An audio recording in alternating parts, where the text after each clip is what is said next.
Don't you just hate to be told, "I told you so"?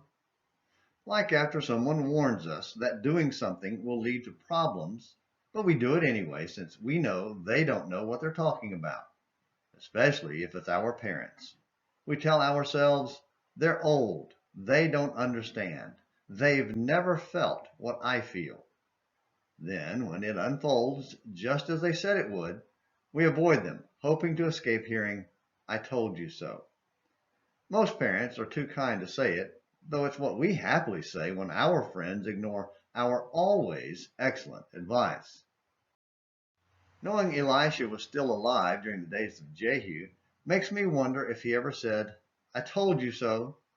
His constant message to Israel was a plea for them to serve God with the whole heart and a warning of the terrible consequences for disobedience.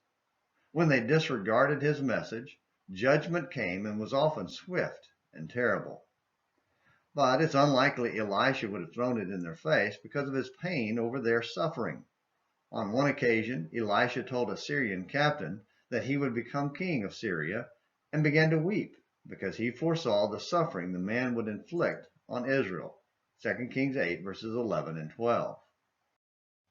Even though Jehu immediately moved to eliminate Baal worship from Israel, 2 Kings 10 verses 18 through 28, his heart was not fully turned to God, so he continued the idol worship established by Jeroboam, 2 Kings 10 verses 29 through 31.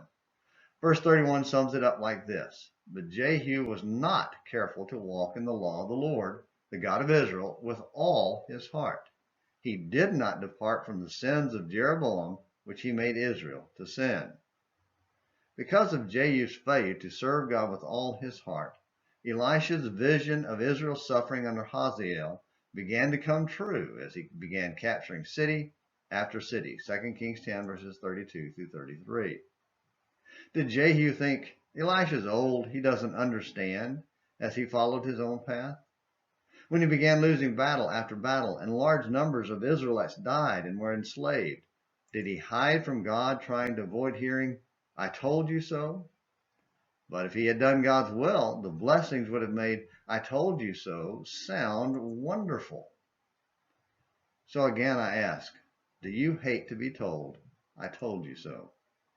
The consequences and subsequent "I told you so's" are bad enough if you're living in rebellion against your parents or human authorities.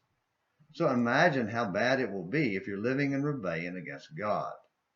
Even if we skate through life without any bad consequences, standing before God after living in rebellion will lead to "Depart from me, you workers of lawlessness," Matthew 7 verse 23.